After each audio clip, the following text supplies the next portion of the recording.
सभा में बैठे हुए हैं। द्वारपाल को देखा तो बोले, कहो द्वारपाल, क्या संदेशा लाया है?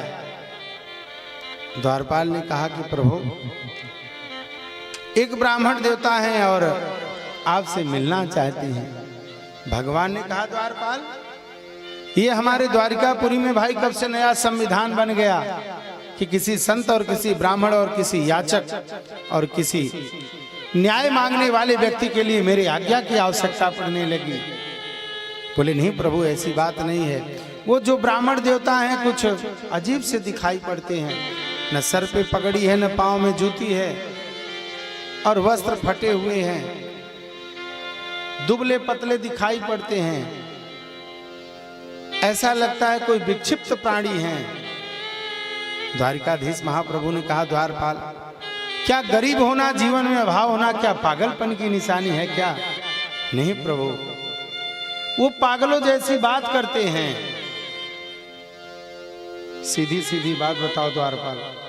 तब द्वारपाल ने कहा, ऐसे भी हाल विवाहिन सो,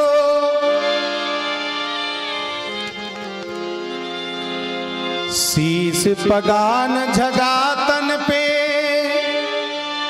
प्रभु जान को आगे बसे यही ग्रामा, धोती फटी सिलटी दुपटी, और पायों पा नहीं को नहीं श्यामा,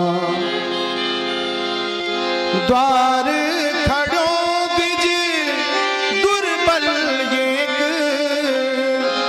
रहियों चकिसो वसुधाय भिरामा, पूछत दीन दयाल को धाम, बतावत आपनो। भगवान ने कहा, कहो द्वारपाल, चुप क्यों हो गए? बोले, प्रभु, बहुत साहस भर करके कह रहा हूं। वो आपको अपना मित्र बताते हैं, और जैसे ही कहे कि मित्र बताते हैं, बोले, फिर कहो द्वारपाल, क्या नाम है उनका? भगवान तो अंतर्दृग हैं, सब जानते हैं, लेकिन वो सुनना चाहते हैं। तब द्वारपाल ने कहा, द्वार खड़ो बिज दुर्बल एक, रहियों चकिसो वसुधाय भिरामा, पूछत दीन दयाल को धाम, बतावत आपनो नाम सुदामा। और जैसे ही सुने सुदामा, अपने दोनों हाथों को पसार करके सुदामा सुदामा सुदामा करते हुए आज महल में दौड़ लगाई। जितने दास हैं, दासियां हैं, सबसे भगवान, उनको आज अपने देह का भी भान नहीं है। अंग वस्त्र नीचे गिर गए, कहीं पर माला बिखरी पड़ी है।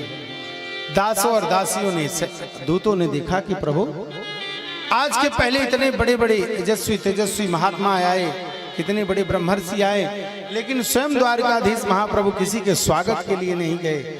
आज त्रिलोक की पता नहीं कौन सी ऐसी विभूति आई है जिनके स्वागत के लिए आज द्वारिकाधीश महाप्रभु स्वयं जा रहे हैं। इधर सुदामा जी ने मन में विचार किया कि बचपन की बात थी, ऐसा न हो कन्हैया मेरे को भूल गया हो, अब मुझे चलना चाहिए साथ। लोगों के सामने स्वीकार करने में उसको कुछ अटपटा सा लगे। कहाँ मैं अपने आप को देख रहे, दीनहीन गरीब ब्राह्मण, कहाँ ये चक्रवर्ती सम्राट, इस समाज के, इस संसार के सामने क्या मुझे स्वीकार करेगा? आपस में उनकी मन जो है बुद्धि से आपस में तर्क कुतर्क कर रही है, और वो वहां से वापिस हो ली।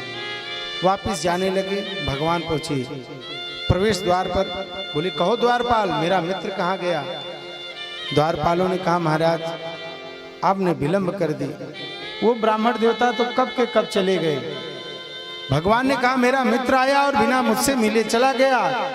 आज भगवान नंगे पैर द्वारिकापुरी की गलियों में दौड़ लगा दिए और सुदामा सुदामा सुदामा कहते हुए जा रहे हैं। सारे प्रजा के लोग, सब लोग देख रहे हैं कि आज हमारे प्रभु को हो क्या गया है भाई।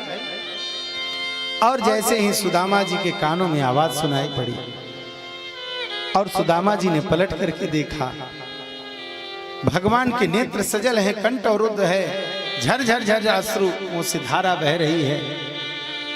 आगे बढ़े और हृदय से लगा लिए सुदामा जी को, और सुदामा जी ने बहुत कस करके हृदय से लगा लिया और एक दूसरे को हृदय से लगा करके दोनों बड़े ही प्रसन्न हो रहे हैं। फिर सुदामा जी ने मन में विचार किया कि ये जो मेरा कन्हैया है ये तो बहुत किशोर है,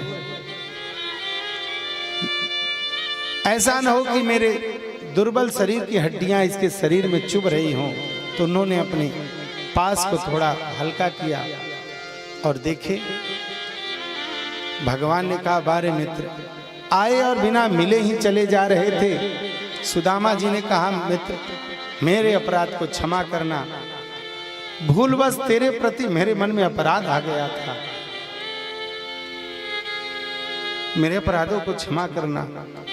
भगवान ने कहा, बारे मित्र, अच्छी मित्रता निभाई है, वर्षों के बाद आए और बिना मित्र से मिले जा रहे हो, गलती भी करते हो, क्षमा भी मांगते हो, कोई बात नहीं। आज भगवान ने अपने रथ पर बिठाया और स्वयं सारथी बन करके महल की तरफ लेकर के चल दिए। सुदामा जी मन में सोच रहे हैं कि चाहे जो कुछ भी हो, कन्हैया ने मित्रता की लाज रख ली। इधर लाए, अपने निज सिंहासन पर बिठाए, देवी रुक्मिणी को आदेश दिया कि हमारे मित्र के पादक प्रक्षालन के लिए जल लेकर के आओ। देवी रुक्मिणी गई, भगवान श्री चरणों में बैठ करके अपने अंग वस्त्र से उनके चरणों में पैदल चलने के कारण जो फफोले पड़े थे और फूट गए थे और अनंत धूल के कण उसमें भर गए थे, उन धूल के कणों को भगवान अपने